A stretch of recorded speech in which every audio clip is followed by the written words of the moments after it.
وہ طائف کا وہ پہاڑ، وہ جگہ اور وہ جانا، وہ راستہ طائف کا اتنا مشکل راستہ ہے کہ اس کو دیکھتے رونگٹے کھڑے ہو جاتے ہیں کہ آقا دو جہاں کن تکلیفوں کو برداشت کر کے وہ پہاڑ پر چڑھے ہوں گے، اترے ہوں۔ طائف میں تو آپ کو ان حالات کا سامنا کرنا پڑا جن کے بیان کرنے کا نہ مجھ میں یارہ ہے نہ آپ سن سکیں۔ یہاں تک کہ ایک موقع پر شاید آپ نے یہ کہا کہ میں تمہاری طرف پیٹ کیے لیتا ہوں، میری بات تو سنتے رہو، تم پتھر مارنا بند مت کرو، مگر میری بات تو کہوں تم سے کیا کہنے آیا۔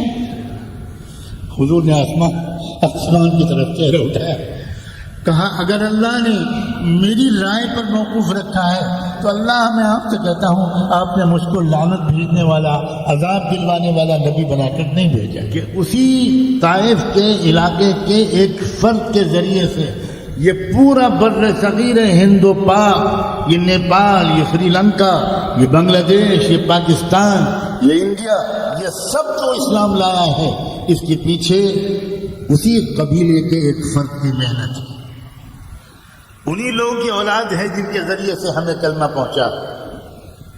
الصلاۃ والسلام علیک یا سیدی یا رسول اللہ۔ رحمت دو عالم صلی اللہ علیہ وآلہ وسلم اللہ تعالیٰ ہجرت سے چند دن پہلے بڑے شدید صدمے سے دوچار ہوئے۔ رحمت دو عالم صلی اللہ علیہ وسلم جب 3 دن کے فاصلے سے جناب ابو طالب اور حضرت خدیجہ ان دونوں کا انتقال ہو گیا۔ یہ دونوں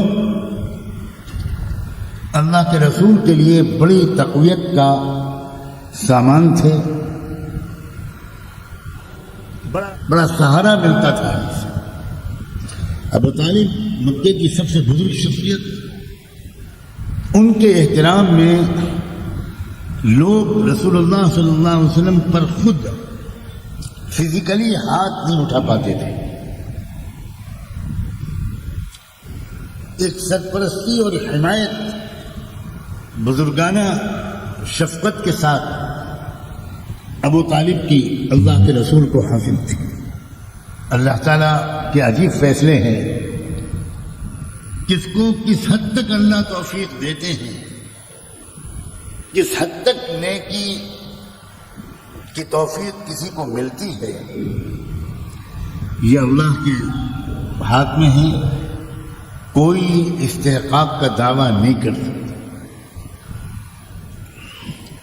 اور سیدہ خدیجہ تو آپ کی غمگسار، وفادار شریک حیات تھی۔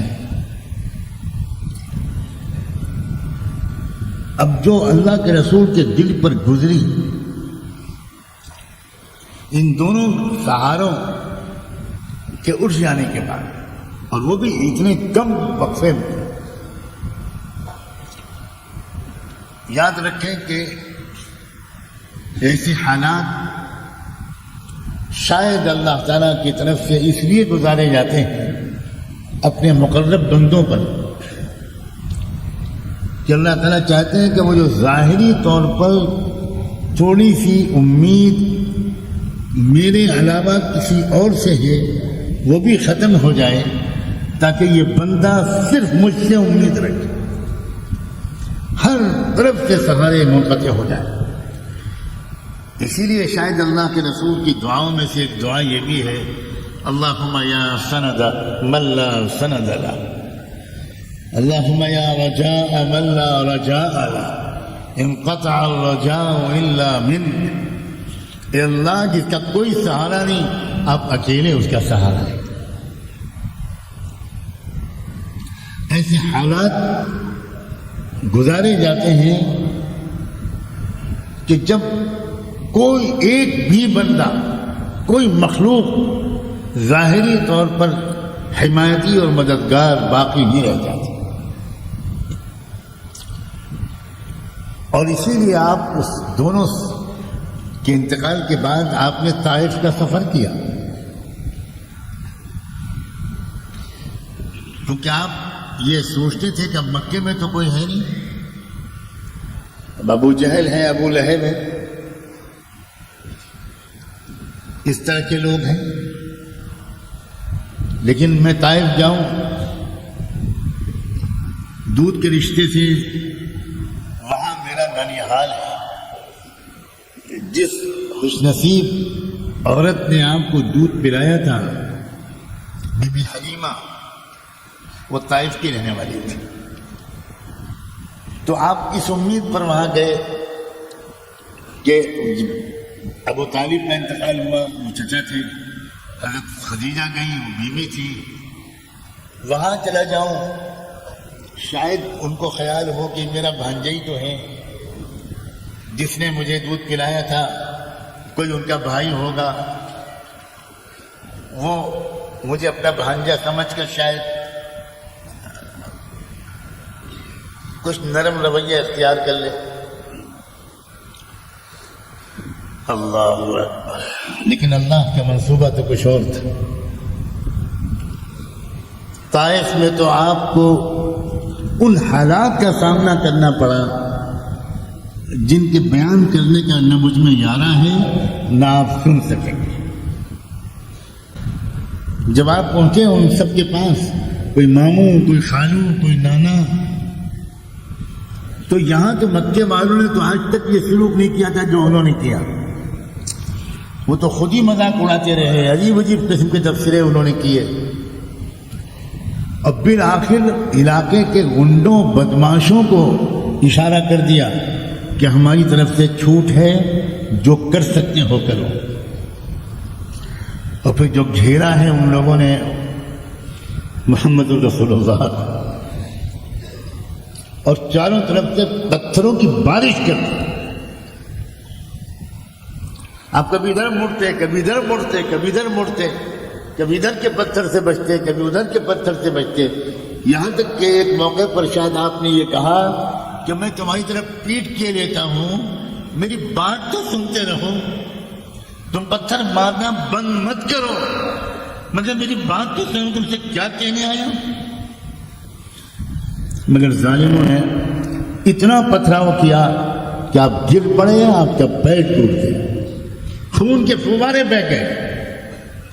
عیسائی شخص وہ انگور کا خوشہ لے کر باغ سے آیا، آپ کو پیش کیا. وہ اس علاقے کا جو باغ کا رکھوالا تھا،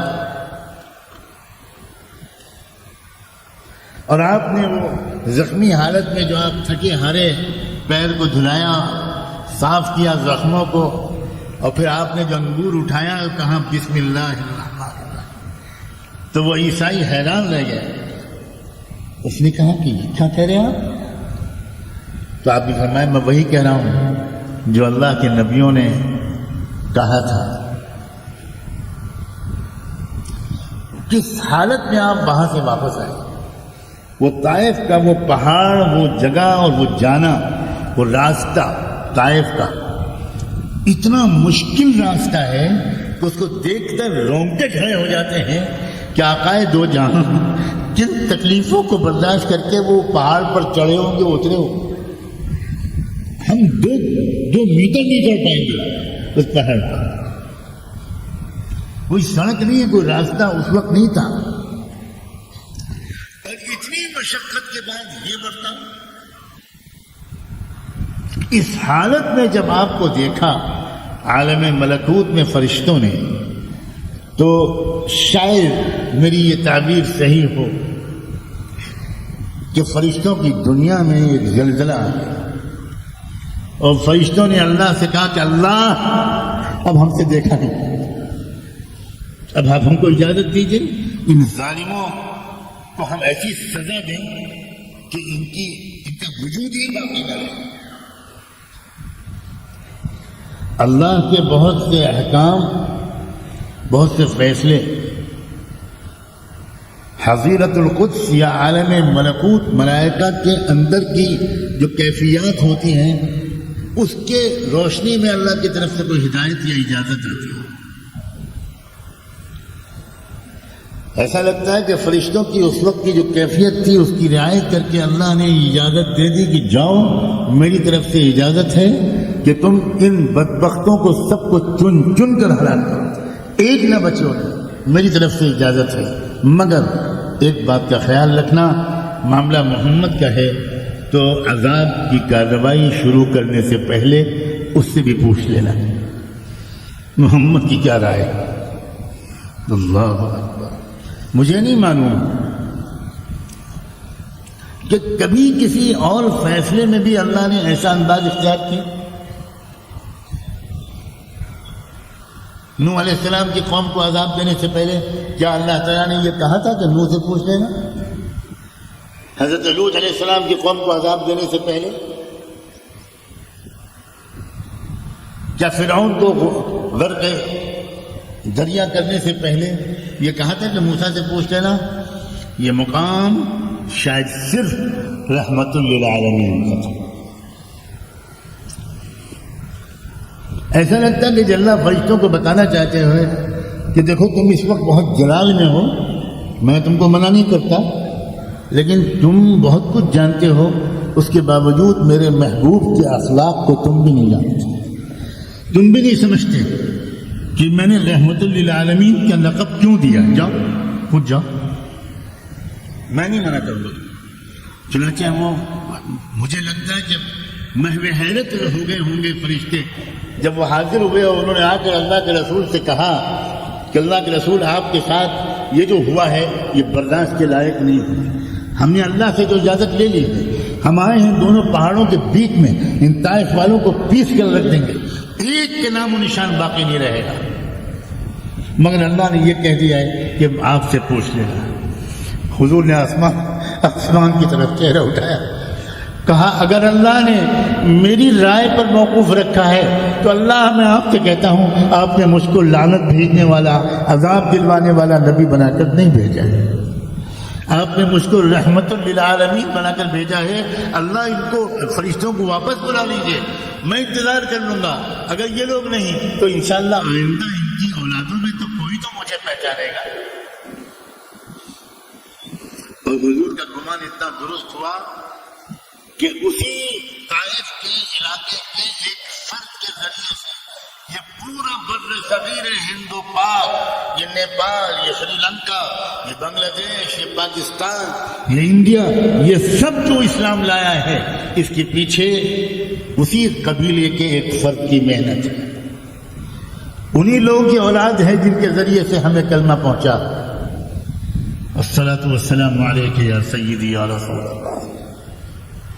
اب طائف سے یہ زخم کھا کر، اور زخم بھی صرف پیروں کے زخم مت سوچیے گا، آپ کے مبارک قدمین کے زخم تو لوگوں نے دیکھ لیے، بیان کر دیے، مگر آپ کے نازک اور حساس دل کو جو زخم لگے ہوں گے اسے کس نے دیکھا اللہ کے سوا؟ اسے اللہ نے دیکھا، اور اسی لیے اللہ نے طائف سے واپس آنے کے بعد آپ کو سفر معراج میں اپنے پاس بلایا۔